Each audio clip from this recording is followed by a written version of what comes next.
For nearly 50 years, Blazing Saddles has been one of the most talked about comedies in film history. It's outrageous, unpredictable, packed with jokes that push boundaries, and it's been quoted endlessly by fans around the world. But hidden inside all the noise, there's a moment so quiet, so subtle, that most people never noticed it at all. It's not a deleted scene. It's not a blooper or a hidden Easter egg. It's something that's been right there, in plain sight, from the beginning. And it might be the reason the movie worked in the first place. For decades, viewers focused on the film's wild humor, the over-the-top characters, slapstick gags, and clever satire. But behind all that madness, one performance quietly held the entire story together. And most people never realized just how important it was. That moment came from Gene Wilder, playing a character called the Waco Kid. His role wasn't flashy, loud, or filled with outrageous jokes. In fact, compared to the rest of the film, his performance feels almost calm. It wasn't by accident. And once you understand why Wilder played the Waco Kid the way he did, you'll never watch Blazing Saddles the same way again. But the most surprising part? His role almost never happened at all. When director Mel Brooks started making Blazing Saddles, everything seemed set. The script was done, the actors were hired, and the cameras were ready to roll. The role of the Waco Kid, a former gunslinger, now a washed-up alcoholic, was already filled by Gig Young, a respected actor with an Academy Award to his name. On paper, Young seemed perfect for the role. He had the experience, the reputation, and the skill. But the reality turned into a disaster before filming even began. As soon as Young arrived on set, it was clear something was wrong. His hands trembled, his words slurred. He was sweating heavily, struggling to stay composed. Some thought he was method acting, but the truth was much more serious. Young was going through alcohol withdrawal, a dangerous condition that quickly turned into a medical emergency. By lunchtime, he collapsed on set. Production stopped. The cast and crew were stunned. The film was suddenly at risk. Mel Brooks knew he had to act fast, but instead of casting calls or negotiations, he made one phone call to Gene Wilder, someone he trusted completely. The conversation was simple. Brooks explained the situation.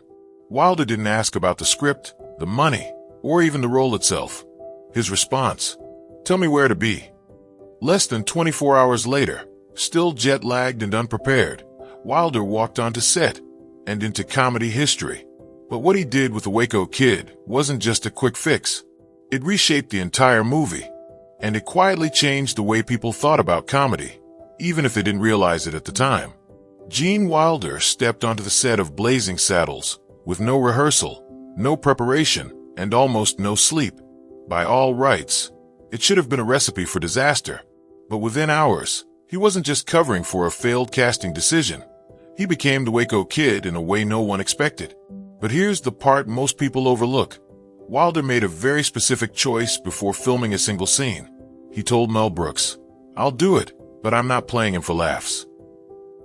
In a film overflowing with slapstick humor, absurd characters, and jokes that smashed through the fourth wall, that sounded almost ridiculous. How could you be in Blazing Saddles, one of the wildest, loudest comedies ever made, and not try to be funny? But Gene Wilder wasn't interested in being just another punchline. He saw something deeper in the Waco Kid.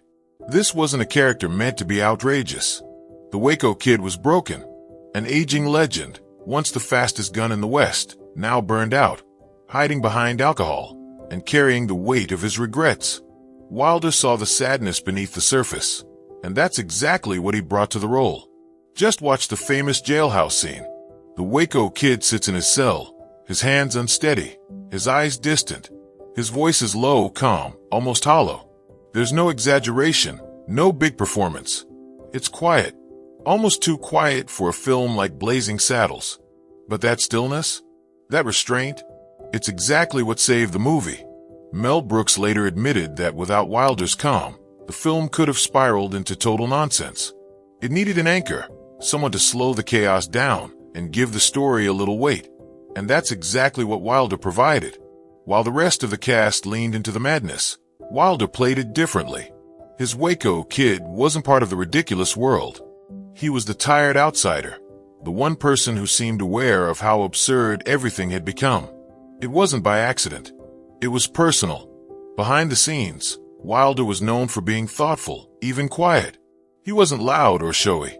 He focused on timing, on truth, on finding the smallest details that made a performance feel real. And on screen, the Waco Kid reflected that. His humor came from understatement, a perfectly timed glance, a dry remark delivered without raising his voice. Ironically, that quiet approach became the most unforgettable part of the entire film. But while Gene Wilder was reshaping the movie with subtlety, there was another story unfolding behind the scenes, one that involved another comedy legend, a story about what could have been, and how Blazing Saddles almost launched one of the most iconic duos in film history before the studio stepped in. Before Blazing Saddles became a landmark in comedy, before it stirred controversy and became a classic, Mel Brooks had a much bigger plan. He wasn't just thinking about jokes or slapstick. He wanted to say something about America, about race, about power, and he wanted Richard Pryor right at the center of it.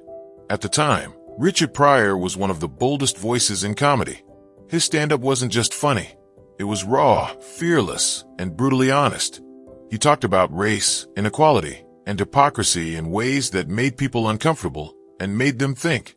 Mel Brooks saw that energy, that edge, and knew Pryor was perfect for the role of Sheriff Bart, the fast-talking outsider who arrives in a racist western town and turns everything upside down. Pryor wasn't just an actor in this plan. He helped write the script, shaping the film's sharpest jokes and most cutting moments. The chemistry between Pryor and Wilder, it was undeniable, even before the cameras rolled. Brooks believed that together, they could deliver something revolutionary, a comedy that didn't just entertain, but challenged audiences to confront their own biases. But Hollywood wasn't ready. Executives at Warner Brothers grew nervous. Pryor's personal life had made headlines. Stories of drug use, unpredictable behavior, and public controversy followed him. To the studio, casting him was a risk they weren't willing to take. Despite his involvement as a co-writer, Pryor was pulled from the lead role. The decision frustrated Brooks. It frustrated the cast. But there was nothing they could do. The studio's mind was made up. In Pryor's place, they cast Cleveland Little, a talented, charismatic actor who stepped into the role of Sheriff Bart with confidence and delivered a legendary performance. His timing, wit, and charm carried the film in a new direction. But behind nearly every sharp line, every fearless joke, Pryor's influence remained. His fingerprints were all over the script. The biting satire, the refusal to shy away from uncomfortable truths, the humor that exposed ignorance and racism for the joke it really was. Gene Wilder later reflected on that missed opportunity. The version of Blazing Saddles, where he and Pryor would have shared the screen from the start. A version that might have changed comedy history even sooner. Fans eventually got a glimpse of their magic in Silver Streak, Stir Crazy, and other films where Wilder and Pryor's chemistry lit up the screen. But the thought remains, what if it had started in the dusty, chaotic world of Blazing Saddles? That partnership, raw, sharp, and unfiltered, might have been a game changer. It didn't happen, but Pryor's voice never really left the film. His humor, his perspective, his boldness, they stayed behind, woven into the script. Meanwhile, as Pryor's influence stayed hidden in the background, Gene Wilder's quiet performance was starting to change everything about how the film worked, even behind the scenes. While Blazing Saddles looked like total madness on screen, behind the camera, it wasn't much different. The production was chaotic from the start, tight schedules, studio pressure, and constant rewrites. Mel Brooks was fighting to keep the movie on track, while cast members pushed boundaries and broke character mid-scene. The set was loud, unpredictable, and stressful. But in the middle of all that noise, one person stayed completely calm, Gene Wilder. Wilder wasn't the loudest person on set. He wasn't barking orders or improvising wild jokes. Instead, he stayed steady, watching, listening, keeping the film's tone grounded without anyone realizing it. Some crew members even called him the quiet director. And in many ways, that's exactly what he was. Wilder wasn't officially in charge, but his experience carried weight. Years of theater work, his breakout in The Producers, and his obsession with timing and story structure made him a stabilizing force when the film risked falling apart. He didn't lecture the cast or make speeches. His leadership was subtle. Between takes, Wilder would give small notes to younger actors. He'd suggest tiny adjustments to timing, where to pause, how to deliver a line with just enough weight to land without forcing it. It wasn't dramatic. It wasn't loud, but it worked. While Mel Brooks fueled the madness with outrageous jokes and big performances, Wilder balanced it by pulling everything back, making sure the film never tipped too far into nonsense. But Wilder's quiet influence didn't stop with Blazing Saddles.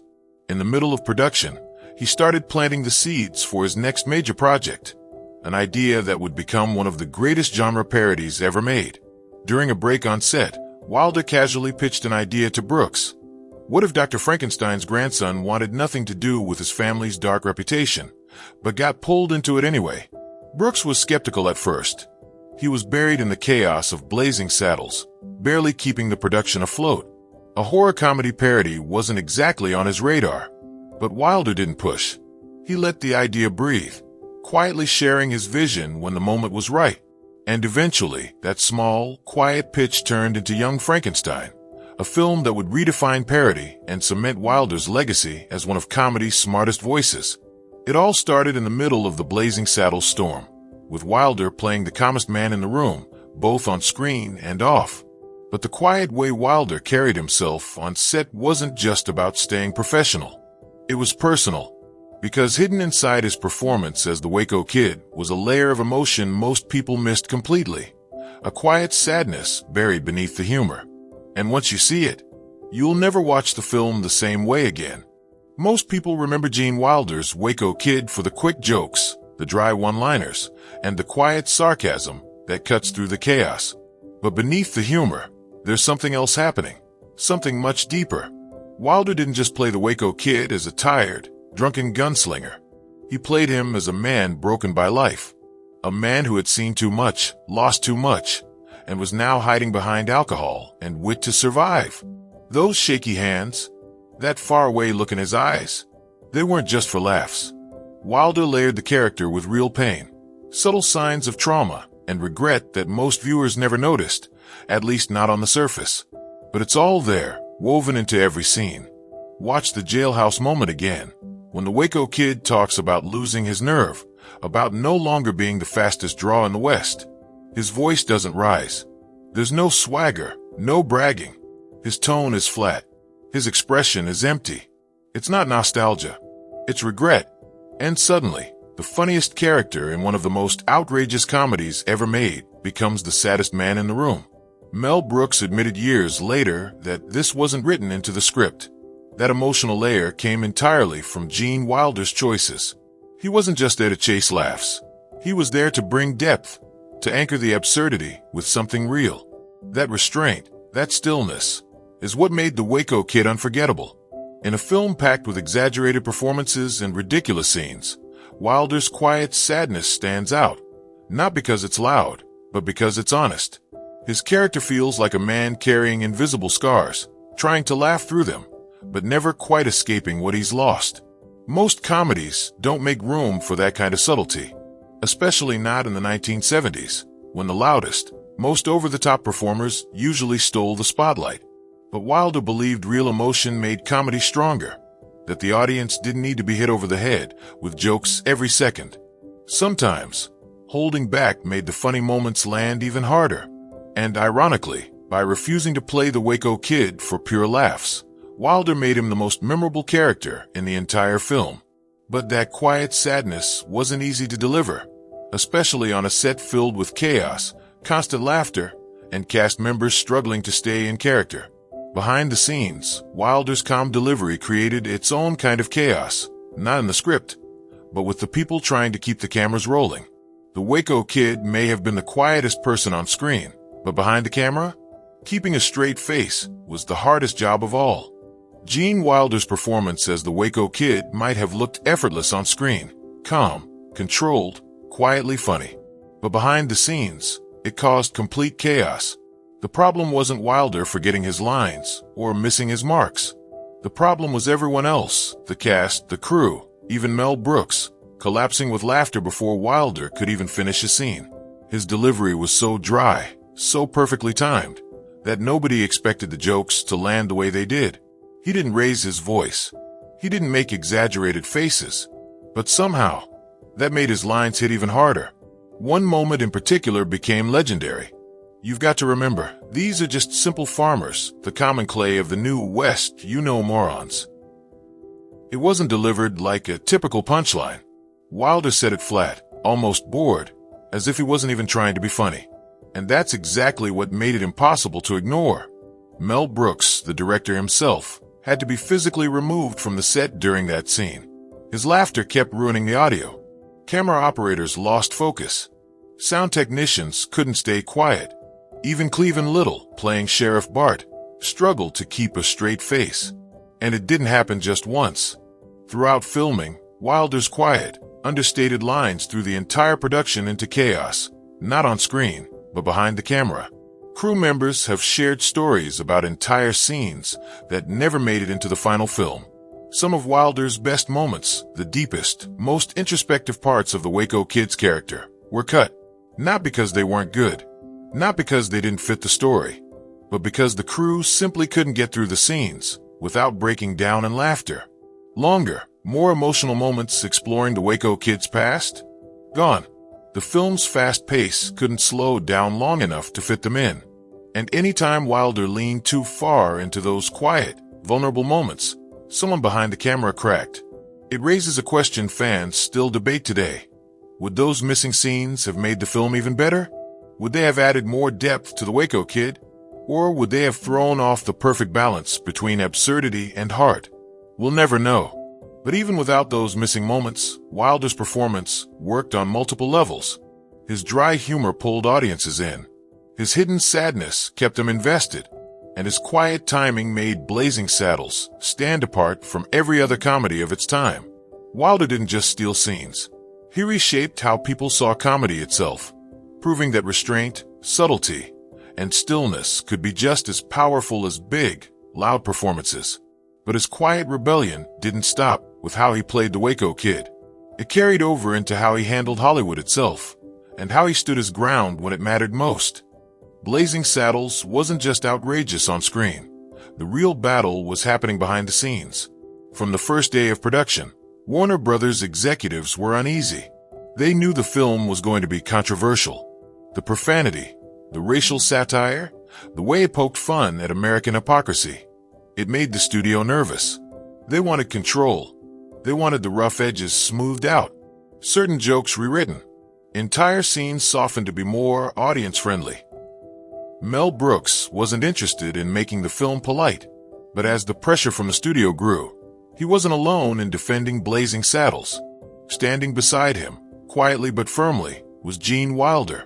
Wilder wasn't the director or the producer, but by the time he joined the project, he was already a respected figure in Hollywood. His work in The Producers had earned him praise. His reputation for smart, subtle performances gave him influence, and he used that influence when it mattered most. Behind closed doors, Wilder pushed back against the studio's demands. He encouraged Brooks to hold the line, to fight for the version of Blazing Saddles they believed in. No watered-down jokes. No safe, corporate-friendly edits. No compromising the film's sharp, uncomfortable truth. To Wilder, satire was supposed to make people squirm. That was the point. Comedy wasn't just about easy laughs. It was about exposing ignorance, hypocrisy, and power by making the audience confront their own discomfort. If the film lost that edge, it wouldn't be a game-changing comedy. It would be just another forgettable Western parody. Wilder's resistance wasn't loud. He didn't give dramatic speeches or public statements. But his quiet presence, the respect he commanded on set, made a difference.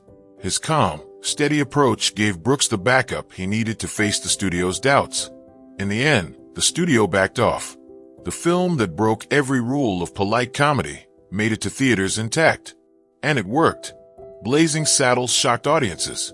It offended some, made others laugh uncontrollably, and forced people to look at American culture in ways they hadn't before. It was bold, ridiculous, and sharp, all at once. But it only worked because people like Wilder refused to let the heart of the film be watered down. His performance was a quiet rebellion against Hollywood's expectations. His support behind the scenes was a quiet rebellion against creative compromise, and his belief that comedy could be smart, raw, and honest, even inside a ridiculous Western spoof, helped redefine what movies could do. But Wilder's greatest legacy from Blazing Saddles wasn't in the arguments behind the scenes or even in his sharpest lines. It was in showing how the quietest voice in the room can sometimes have the loudest, most lasting impact. When people look back on Blazing Saddles, they remember the chaos, the wild jokes, the sharp satire, the scenes that pushed boundaries. The film is outrageous by design, filled with moments that shocked audiences then and still do today. But the reason the movie still works, the reason it still feels sharp, funny, and even important, comes down to something much quieter. Gene Wilder. In the loudest, most ridiculous comedy of its time, Wilder did the unthinkable. He played it calm. He played it still. And by doing so, he became the center of the storm. The Waco Kid wasn't just a punchline. He was the character with real pain hiding behind the humor. He wasn't part of the madness. He was quietly watching it all unfold, carrying the weight of his regrets beneath every dry joke. Wilder's restraint gave the film something solid. Without him, Blazing Saddles might have slipped too far into chaos. His stillness grounded the story, making the absurdity around him even funnier, and strangely, more believable. That's why his performance has aged better than almost anyone else's. The slapstick, the outrageous gags, they still get laughs. But Wilder's quiet timing, hidden sadness, and steady presence are what give the film its depth. It's also why the Library of Congress preserved Blazing Saddles in the National Film Registry. Not just because it's funny, but because it matters. It says something real, buried beneath the jokes. Wilder proved you don't need to shout to be heard. You don't need to fight for attention to be memorable. His Waco Kid wasn't loud, exaggerated, or desperate for laughs. He stood still, trusted the story, and let the character breathe. And in doing so, he quietly changed the way people thought about comedy. After Blazing Saddles, Wilder continued that approach throughout his career. He didn't compete for the spotlight. He didn't overpower his scenes. He anchored them, lifted others up, and found the humor in small moments. Ironically, by refusing to fight for attention, Wilder became unforgettable. But his greatest impact wasn't just on film. It was in how he redefined restraint, intelligence, and emotional honesty as strengths in comedy. He proved that real performances, even in the silliest stories, could carry weight. Decades later, people are still noticing the details they missed in Blazing Saddles. The quiet sadness in Wilder's eyes, the moments of real vulnerability beneath the sarcasm, the way his stillness shaped the chaos around him. Gene Wilder didn't just save a film. He helped reshape comedy itself. In a movie filled with the loudest, wildest, most unforgettable jokes of its time, the most radical thing he did was stand still and let the silence speak for itself.